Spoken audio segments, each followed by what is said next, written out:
सरल भारत न्यूज में आपका स्वागत है। केजीएफ वो नाम है जो भारत के हर बच्चे की जुबान पर है, लेकिन लोग इन 3 शब्दों के पीछे के इतिहास से वाकिफ नहीं है।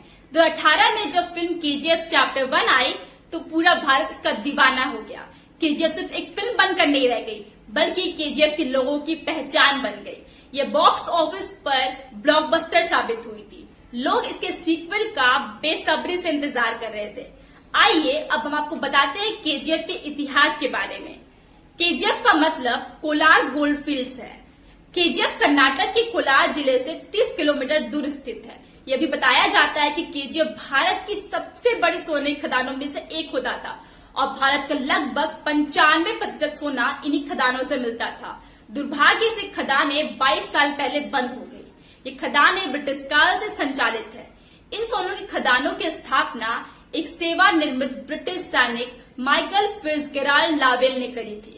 उन्होंने 1804 की एक रिपोर्ट पढ़ी जिसमें कोलार के स्थानीय लोगों ने बताया था कि वे अपने खेतों की जुताई करते समय कभी कभी सोना प्राप्त करते हैं। इसे पढ़कर उनकी इस क्षेत्र में रुचि बढ़ गई और अंत में उन्होंने वहां खनन कार्य शुरू किया।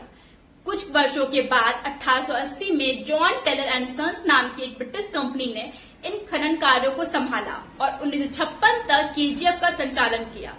अपने संचालन काल के दौरान केजीएफ में बिजली, पानी की आपूर्ति, बुनियादी ढांचे, अस्पताल, क्लब जैसी सभी सुविधाएं थी। कई ब्रिटिश अधिकारी और इंजीनियर कोलार में रहने लगे क्योंकि उन्होंने केजीएफ में ऊंचे पद में अधिकारियों के रूप में काम करना शुरू कर दिया था।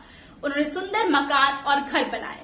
उस समय जब भारत के कई बड़े जिलों में भी बिजली का नामो निशान नहीं था, तब कोलार में बिजली भरपूर रूप से उपलब्ध कराई जा रही थी। इसलिए बहुत से लोग कहते हैं कि कोलार को मिनी इंग्लैंड का उपनाम दिया गया है। हालांकि गरीब खनिकों के लिए आकर्षक सुविधाएं उपलब्ध नहीं थी। वे गंदगी से ढकी 10 बाई 10 के घरों में रहते थे, जो बड़े ब्रिटिश हवेलियों के विपरीत बिजली और पानी से रहित थे। जब ये खनन कार्य 1880 के दशक में शुरू हुआ, तब ये बेहद जोखिम भरे थे। उस समय खदानों में नीचे आने जाने के लिए लकड़ियों की सीढ़ी बनाई गई थी। आज की तरह उचित और उन्नत सुरक्षा उपकरणों के बिना खनिकों को खदानों की गहराई तक जाना पड़ता था।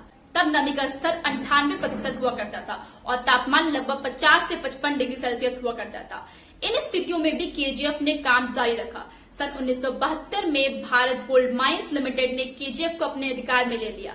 जब 1900 के दशक में 1 किलोमीटर की गहराई पर सोना आसानी से उपलब्ध था, वह 1980 के दशक में बढ़कर 3 किलोमीटर हो गया।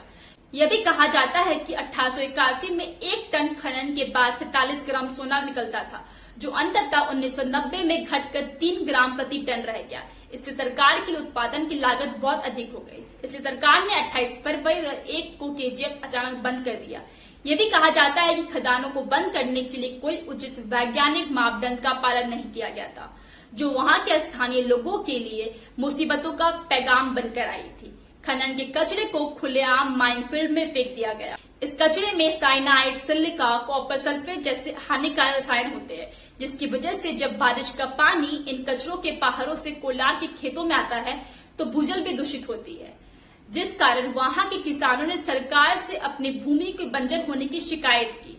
साइनाइड के टीले से निकलने वाली महीन धूल के कारण खनिकों को फेफड़े का कैंसर, सिलिकोसिस, स्किन डिजीज आदि बीमारियां होने लगी है। कहा जाता है कि केजीएफ में 120 वर्ष के दौरान लगभग 6000 मौतें हो चुकी है। खनन कार्य बंद होने के कारण उनके पास उचित मात्रा में पानी या बिजली नहीं है। वे झुग्गी झोपड़ी में रहते हैं और वहां के कई घरों में शौचालय भी नहीं है। लोगों का कहना है कि खदानें बंद होने के बाद उनके लिए रोजगार के कोई अवसर पैदा नहीं हो रहे। सरकार ने वहां के पर्यावरण को बचाने के लिए कोई ठोस कदम नहीं उठाए और इससे वहां के लोग नाराज है। कभी सोने में चमकने वाली केजीएफ अब कचरे में धुंधला हो गया है। यह भी कहा जाता है कि केजीएफ फिल्म थंगम नाम के एक गैंगस्टर के जीवन से प्रेरित है, जिसका किरदार यश ने निभाया है। हम इस वीडियो के अगले भाग में उनके जीवन के बारे में चर्चा करेंगे। आपके लिए खबर लिखी है हमारे साथी रिचा ने। ऐसी खबरें जानने के लिए देखते रहिए सरल भारत न्यूज।